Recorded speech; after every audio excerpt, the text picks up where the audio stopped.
to hear pre-scary stories read by Don't Turn Around. Vote here in the poll. Which one is the scariest? This is 100% true, and it scared the out of me so bad. Like, I was with my girlfriend, Emma, and we were going to meet her dad for the first time. Now, Emma, she is awesome. I think it was her passion for horror movies that actually made me fall in love with her. So she's driving her VW Bug, Snowball, right? Which she's always complaining about, but adored at the same time. Now, her dad was a mechanic, and the car stuff ran pretty much in her blood. She was always under other people's engines and checking out brakes and doing car stuff like that. But her own car always had issues. Anyways, so we're going down the freeway in the desert, and the car starts to shudder. I mean, quickly, steam starts rising up, and soon smoke blocks the windshield. Luckily, we're in the middle of nowhere with no other cars. Otherwise, it could have been real dangerous. She gets out and pops the hood. Now I can tell instantly that we're shit out of luck. She makes a call and tells me a tow truck is on the way. So I get out of the car and look at the engine overheating, and the sun glares down, and I can't help but to notice how hot she is. So I grab her and we start making out. About 10 minutes later, we're still going at it, and the tow truck arrives, and this large, greasy man gets out. He gives me a look and just looks at me like he hates me. And this guy's got a long beard and dark eyes and just seemed evil. Now, my gut instinct was that he wasn't someone you'd ever want to meet in a dark alley, you know? And I got a serial killer vibe. I guess if you're a tow truck driver on a desert highway, you're probably not going to be a real people person. Mr. Friendly. Yeah, I'm being sarcastic. Walked over and didn't even acknowledge us at first. Looked at the engine, then he looked at her. Get in the front. Immediately, Emma walked up to the front of the tow truck. I followed, but when I got there, the front only fit one person. You can ride in the car, he said to me as he attached the hook to Snowball. I called out Emma to ride with me, but she said she was fine in the front. I told her she should come with me, but again, she said she was fine. It was awkward. She wasn't getting the fact that I didn't want her riding alone up front with that creep. The man told me in a stern voice to hurry up or he wouldn't tow us, and Emmett told me to get in the car. Frustrated at her, I got in the car. When you know something isn't right, you have to trust your gut, and this is one of those times. It just got worse and worse from there. The tow truck driver took straps and chains out and put them out around the car, around the doors. Now, on the one hand, everything inside of me was screaming, he's wrapping them around so you can't get out. But then again, maybe this was just standard towing procedure. Well, he chained up the car something good and then hoisted it up onto the tow truck. I couldn't get out and I couldn't see anything. I texted Emma. She didn't answer. I was hoping that any moment the tow truck would start driving, but it didn't. It just remained there with the engine running. Now, I knew something very, very bad could be happening right now. After 5 minutes, I texted Emma again. Why aren't we moving? I tried calling her. I lowered my windows and I heard the ringer. So I yelled out the window, Emma! Emma! She never replied back. And I couldn't get out of the car because of the metal chains. Another 5 minutes went by. Nothing. I tried honking. Nothing. By now, I was convinced that Emma was in big, big trouble. I looked around for an idea, and then I realized I could maybe get out through the trunk. So I jumped into the back seat and I pulled it down. And I crawled into the trunk. And then I grabbed the metal jack so I could use it on Mr. Creep. My eyes went to the glow-in-the-dark emergency release lever. The trunk popped open, and I leapt out. Emma and Mr. Creep were right there beside the trunk door, sitting on fold-up chairs, eating popcorn. Yeah, they were both literally eating popcorn facing the car. I was in complete and utter shock. What Emma didn't tell me was that Mr. Creep, the tow truck driver, that was Emma's dad. And there was nothing actually wrong with her car, that she'd set the whole thing up and wanted my first meeting with her pops to be a memorable one. And he played along with it because, well, she got her love of horror and cars from him. And now that I've got to know him, he's one hell of an awesome guy. I'm gonna marry Emma one day. And happily, we'll have Mr. Creeps as my father-in-law.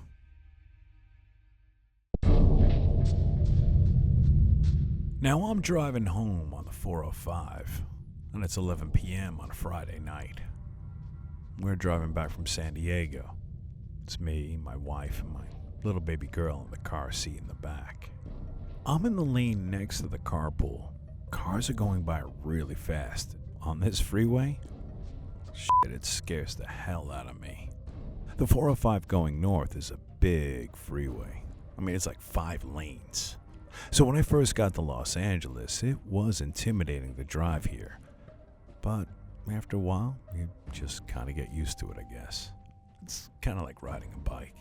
Now, everything was going well until I heard this clanking noise happening under the engine. The car felt very, very heavy, and the steering wheel, well, it seemed to lock into place. We slowed real quickly as cars honked and veered around us. My wife screamed hysterically like I hit something, which didn't help, and I yelled back telling her to shut the up, as her panic wasn't helping me any.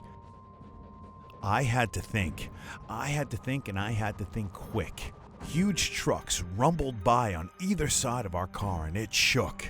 Now, we were still moving, but rapidly coming to a standstill. I yelled for her to hold on, thinking that any moment we were going to get rear-ended, but a pickup truck just avoided us at the last minute. Now, I hit the hazard lights and yelled again at my wife to calm down, which only made the baby wake up and cry. We came to a stop in the middle of the freeway. Cars and trucks continued to approach, swerving so they didn't hit us. I yelled at Nancy to get out of the car, and she yelled back, no, that we were safer here. I looked out on either side. Cars were relentless. Getting out and running out to the other side would be like a deadly game of Frogger. Well, that just seemed like suicide. So I screamed at Nancy and I said we couldn't stay here. And she said we had to. I insisted that we get out. And she said no. A truck came by and blasted its horn so loud that it overpowered our words. And as I frantically turned the key to try to get the car started again, I thank God in the back of my mind that the lights were still on. And then the entire car went dark. We were sitting there in absolute darkness. Now I looked in the rearview mirror and I saw headlights approaching.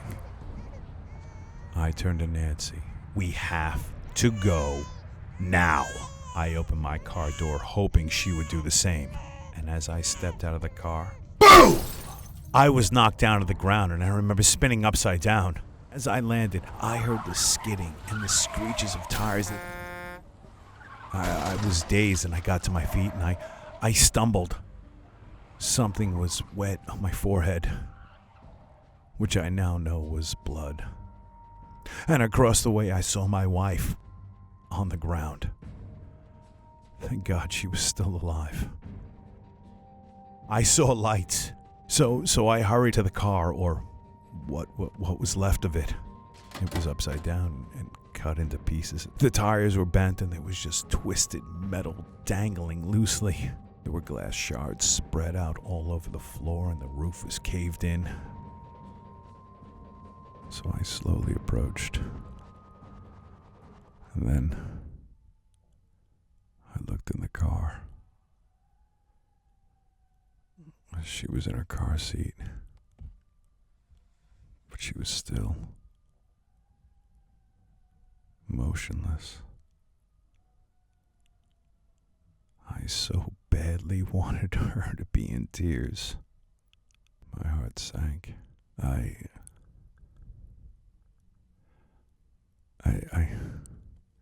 didn't want to say goodbye to my baby girl. I wanted to hear her cry. Maybe just one more time.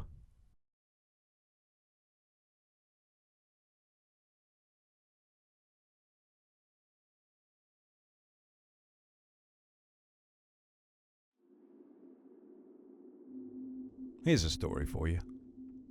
I'm in the middle of Bumble, Arizona, and this tow truck driver is out in front of me. And I see its license plate, and all of a sudden it shifts like a James Bond gadget, and nails drop out of it. How am I sure about this?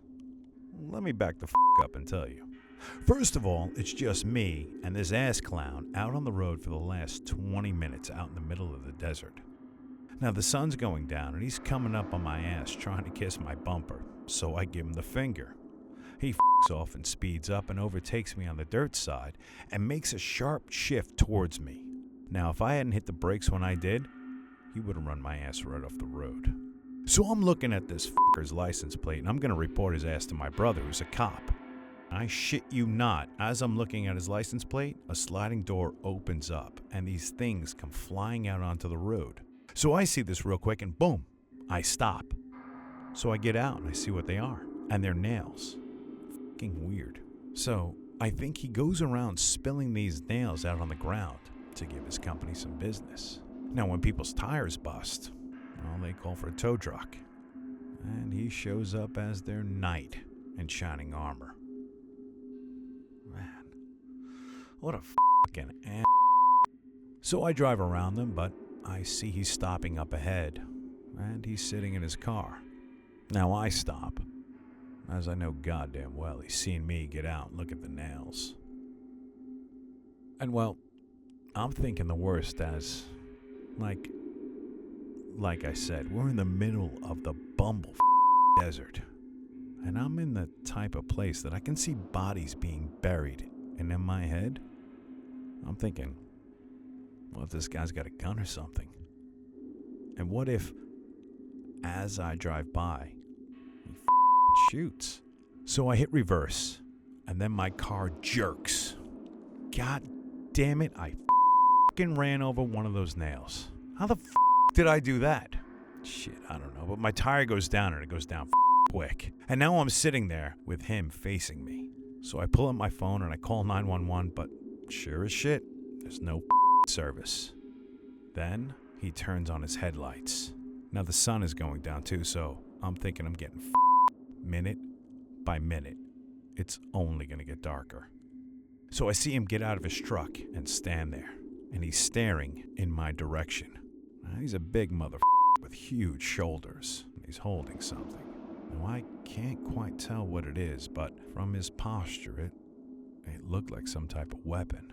So I'm still trying to come up with a plan when I see headlights illuminate him up from behind, and it turns his ass into a big dark silhouette. As it wipes by him, I see it's a bus. It's a tourist coach bus heading to Phoenix. So I wave it down as quick as I can, and the bus driver points out the irony of how my car is broken down and I just passed the tow truck driver. I tell him that guy won't help, and I beg him for a ride. I offer him money, but he just won't take it. He just gives me the ride anyway. So I sit in the front, and I'm wondering if this tow truck driver is going to follow us to Phoenix. And as we're driving, I notice a lot of memorials on the freeway. A lot of people seem to have died. Now I can't help but to feel in my gut that there's some connection between them and the tow truck driver. When the phone service resumes, I call my brother. He's not at his precinct, but he takes down the license plate and says he'll call the boys and have them look into it. It wasn't a hard license plate to remember. The first 4 letters formed a name. C-L-A-W. Claw. That was what was on his license plate. I went back to my car a few days later with my brother. Now, he had run the license plate and nothing came up. There was no claw on any tow trucks registered in Arizona, California, or Nevada. He did say, however, that a lot of people had gone missing on that stretch of freeway. And what had happened to me might be helpful to their investigation. Which one was the scariest? Vote here in the poll. And just remember, don't turn